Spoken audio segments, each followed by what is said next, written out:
I was the fat kid who fit in more with adults than those of his own age. I always wanted to fit in, but I just never was able to succeed.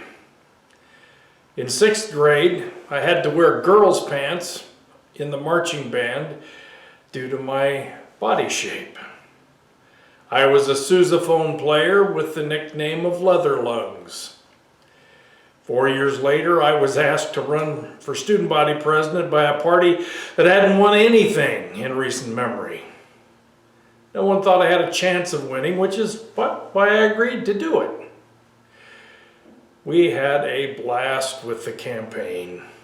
There was no pressure, since I was running against a well-connected shoo-in. The school administration and I were both shocked when it was announced that I had won by a landslide.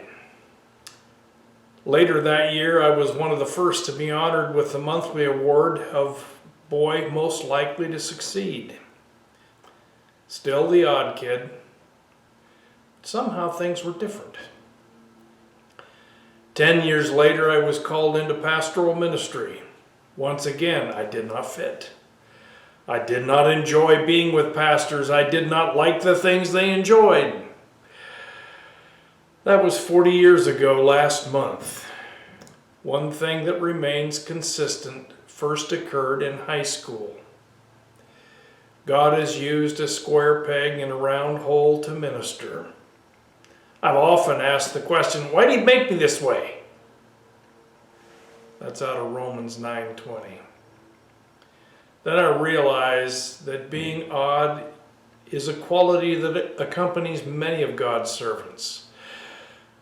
Paul may have revealed the answer in his second letter to the Corinthians.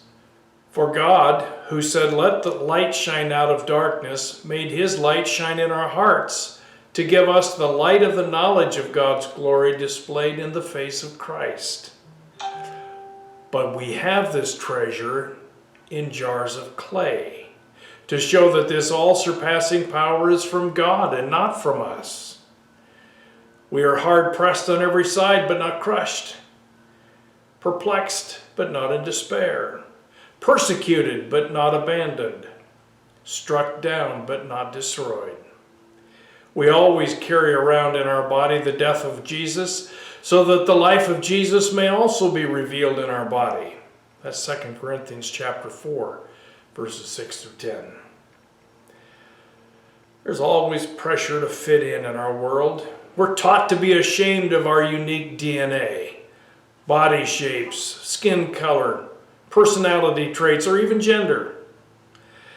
We often forget that Jesus was executed because he did not fit in.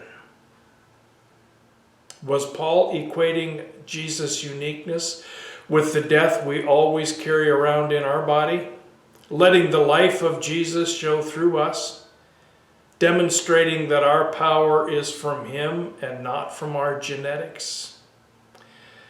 Paul asked to have a weakness in his life removed too.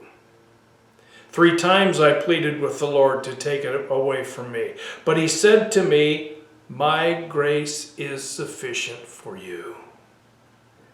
My power is made perfect in weakness. Therefore I will boast all the more gladly about my weaknesses, so that Christ's power may rest on me." That's why, for Christ's sake, I delight in weaknesses, in insults, in hardships, in persecutions, in difficulties. For when I am weak, then I am strong. That's 2 Corinthians chapter 12:10. Celebrate your weakness today. Bye-bye.